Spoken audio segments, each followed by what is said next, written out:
क्या सयानी घोष टीएमसी में वापसी कर रही हैं? क्या ममता बनर्जी ने सयानी घोष को मना लिया है? क्या है ताजा अपडेट, आइए जानते हैं इस वीडियो में। नमस्कार, मैं हूं आकांक्षा और आप देख रहे हैं न्यूज 18 का डिजिटल प्लेटफॉर्म। पश्चिम बंगाल विधानसभा चुनाव 2026 में हार के बाद से तृणमूल कांग्रेस यानी कि टीएमसी में उथल पुथल मची हुई है। इस बीच तृणमूल कांग्रेस की नेता सयानी घोष ने मीडिया के सवालों का जवाब देने से साफ इनकार कर दिया। एक बातचीत के दौरान जब रिपोर्टर ने उनसे सवाल पूछने की कोशिश की तो उन्होंने कड़ा रुख अपनाया। उन्होंने स्पष्ट शब्दों में कहा कि मैं आपको जवाब नहीं दूंगी, मैं केवल अपने क्षेत्र के लोगों को जवाब दूंगी। ऐसे में अब कयास लगाए जा रहे हैं कि सयानी घोष के साथ होने क्या वाला है। क्या वो टीएमसी में वापसी कर रही हैं या फिर जिस तरीके से उन्होंने बीजेपी के तमाम आला अधिकारियों से, कैबिनेट मिनिस्टर से मुलाकात की है तो कुछ और नया होने जा रहा है। पश्चिम बंगाल की राजनीति में तृणमूल कांग्रेस इस वक्त अपने सबसे बड़े राजनीतिक संकट से गुजर रही है, इसमें कोई शक नहीं है। चुनावी हार के बाद शुरू हुई अंदरूनी कलह अब खुलकर बगावत में बदलती हुई नजर आ रही है। राज्यसभा सांसद प्रकाश चिक बराई के इस्तीफे ने पार्टी नेतृत्व की मुश्किलें और बढ़ा दी है। इससे पहले भी कई सांसद और विधायक नेतृत्व के खिलाफ खुलकर नाराजगी जता चुके हैं। राजनीतिक गलियारों में चर्चा है कि आने वाले दिनों में और भी बड़े चेहरे पार्टी छोड़ सकते हैं। ममता बनर्जी के करीबी माने जाने वाले कई नेता और सेलिब्रिटी चेहरे भी असंतुष्ट बताए जा रहे हैं। इस बीच पार्टी को बचाने के लिए ममता बनर्जी और अभिषेक बनर्जी लगातार सियासी डैमेज कंट्रोल करने में जुटे हुए हैं। सोनिया गांधी और राहुल गांधी के साथ हुई मुलाकातों ने भी बंगाल की राजनीति में नए समीकरणों की अटकलें तेज कर दी है। इस सबके बीच पार्टी सूत्रों से खबर आ रही है कि प्रमुख ममता बनर्जी ने संगठन में बड़े बदलाव करते हुए सांसद सयानी घोष को युवा तृणमूल कांग्रेस के अध्यक्ष पद से हटा दिया है। उनकी जगह अब ये जिम्मेदारी अर्नब बनर्जी को मिली है। हैरानी की बात यह है कि कुछ दिन पहले ही ममता बनर्जी ने सयानी को इस पद पर दोबारा नियुक्त किया था, लेकिन अब अचानक उन्हें हटाना पार्टी के भीतर चल रही बगावत को जग जाहिर करता है। खबरों के अनुसार टीएमसी के 28 में से 20 सांसद बागी हो गए हैं। सयानी घोष भी इस गुट का हिस्सा बताई जा रही हैं। ये बागी गुट संसद में खुद को असली टीएमसी के रूप में मान्यता दिलाने की कोशिश में है। चर्चा ये भी है कि ये समूह एनडीए का समर्थन कर सकता है। इसी बीच टीएमसी सांसद सयानी घोष दिल्ली में केंद्रीय मंत्री भूपेंद्र यादव के घर पहुंची। पार्टी में मची कलह के बीच उनकी इस मुलाकात को काफी अहम माना जा रहा है। इससे राजनीतिक अटकलें तेज हो गई हैं। तृणमूल कांग्रेस की बागी सांसद काकोली घोष दस्तीदार ने दावा किया है कि लोकसभा में उनके नेतृत्व वाले बागी गुट की संख्या बढ़कर 22 सांसदों तक पहुंच गई है। उन्होंने कहा कि 2 और सांसद जल्द ही इस गुट में शामिल होने वाले हैं। बागी सांसद सोमवार को लोकसभा अध्यक्ष ओम बिरला से मुलाकात कर अलग संसदीय गुट के रूप में मान्यता की मांग करेंगे।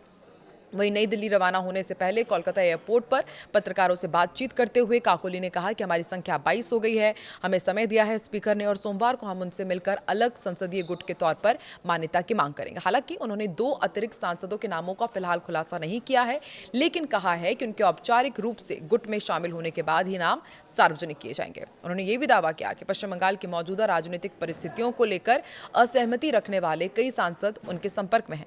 बागी गुट के सूत्रों के अनुसार सांसदों की प्रस्तावित बैठक जो पहले कोलकाता में होनी थी अब दिल्ली में आयोजित की जाएगी। सूत्रों ने बताया कि पश्चिम बंगाल के मुख्यमंत्री शुभेंदु अधिकारी भी इस बैठक में शामिल होंगे, लेकिन दीघा शंकरपुर विकास प्राधिकरण से जुड़े आधिकारिक कार्यक्रमों के कारण उनके दिल्ली पहुंचने की संभावना कम है। शुक्रवार को 19 टीएमसी सांसदों के हस्ताक्षर वाला एक दस्तावेज सामने आया था, जिसमें लोकसभा अध्यक्ष से काकोली घोष के नेतृत्व में अलग संसदीय गुट को मान्यता देने की मांग की गई थी। दस्तावेज पर हस्ताक्षर करने वालों में शताब्दी रॉय, बापी हल्दर, शर्मिला सरकार, प्रसून बैनर्जी, जगदीश चंद्र बर्मन, असित मल, अरूप चक्रवर्ती, कालीपदा सोरेन, दीपक अधिकारी, जून मालिया, पार्थ भौमिक, खलीकुर रहमान, अबू ताहिर खान, यूसुफ पठान, मिताली बाग और माला रॉय समेत अन्य सांसद शामिल बताए जा रहे हैं। वहीं दस्तावेजों पर रचना बनर्जी और सयानी घोष के अलग अलग हस्ताक्षर भी मौजूद थे। हालांकि लोकसभा अध्यक्ष के सचिवालय की ओर से पत्र प्राप्त होने या उस पर किसी कार्रवाई की आधिकारिक पुष्टि अब तक नहीं हुई है। वहीं बागी गुट पहले ही संकेत दे चुका है कि वो केंद्र की भाजपा नीति राष्ट्रीय जनतांत्रिक गठबंधन यानी कि एनडीए सरकार का समर्थन करना चाहता है।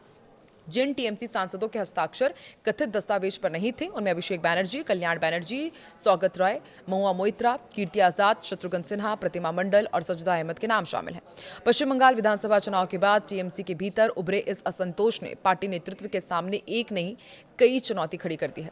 अब सभी की निगाहें सोमवार को लोकसभा अध्यक्ष के साथ होने वाली बैठक और उसके बाद होने वाले राजनीतिक घटनाक्रम पर टिकी हुई है। पश्चिम बंगाल में चुनावी हार के बाद टीएमसी में जारी सियासी उथल पुथल के बीच राज्यसभा लोकसभा सांसद बाबुल सुप्रियो ने भी बड़ा बयान जारी किया। उन्होंने कहा है कि मीडिया लगातार उनसे पूछ रही है कि वो किस खेमे में है, जिससे वो थक चुके हैं। सुप्रियो ने साफ किया कि वो पूरी तरह अपनी पार्टी और वर्तमान नेतृत्व के साथ खड़े हैं। उन्होंने कहा कि पश्चिम बंगाल की जनता ने जो जनादेश दिया है उसका सम्मान करना लोकतांत्रिक जिम्मेदारी है और इसी भावना के तहत वो सीएम शुभेंदु अधिकारी और राज्य सरकार के साथ तालमेल बनाकर अपने संसदीय क्षेत्र के विकास कार्यों को आगे बढ़ाएंगे। गौरतलब है कि अब तक टीएमसी के 3 राज्यसभा सांसद इस्तीफा दे चुके हैं और कई अन्य नेताओं के भी पार्टी छोड़ने की अटकलें हैं। टीएमसी में संभावित टूट और बागी नेताओं के बढ़ते दबाव के बीच ममता बनर्जी के सामने पार्टी को बचाने की सबसे बड़ी चुनौती इस वक्त खड़ी है।